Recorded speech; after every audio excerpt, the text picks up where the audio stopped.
All of us know about storms. Either you're in a storm, you remember, or you just got out of one, or you on your way to one. None of us can avoid storms, at least not for very long. Do I have a witness here? Jesus said as much.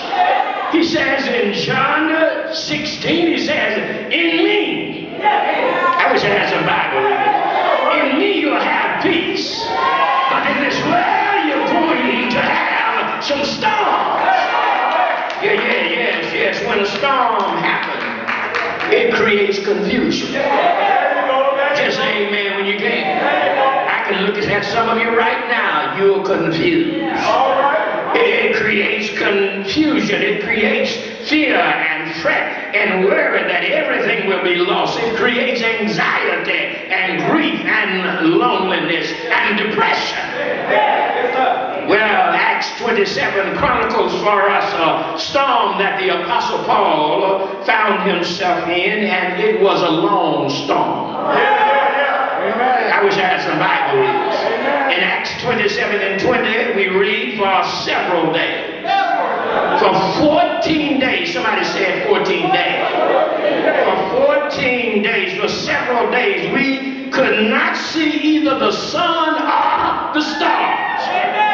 A strong wind kept blowing, and we finally gave up all hope of being saved. The Apostle Paul was on a ship headed to Rome, and that ship was caught in a terrible storm for 14 days. Somebody shouted 14 days. 14 days. It seems as though the end was near. And just maybe, let me act parenthetically, just maybe you've been going through what you're going through for a very long time. Anybody knows what I'm talking about? Maybe you've been dealing with what you're dealing with for a long time. Maybe you've been dealing with something painful or something difficult, and it hasn't gone away, and you want to give up hope. You are about to quit on God. You are on the verge of throwing in the towel and surrendering to your situation. You've all but quit church. And you may even be entertaining the thoughts of suicide. Well, I'm here to tell you this morning, my sisters and my brothers, to hold on to your faith.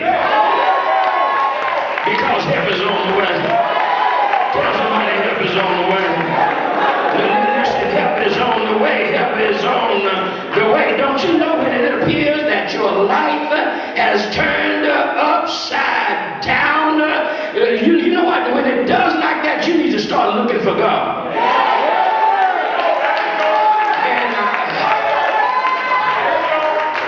When your life, hello somebody. When your life is turned upside down, when it appears that your life has turned upside down, you need to start looking for God in the midst of it. Listen, when it appears that you're so far down that there's no way up and no way out, you need to look for God.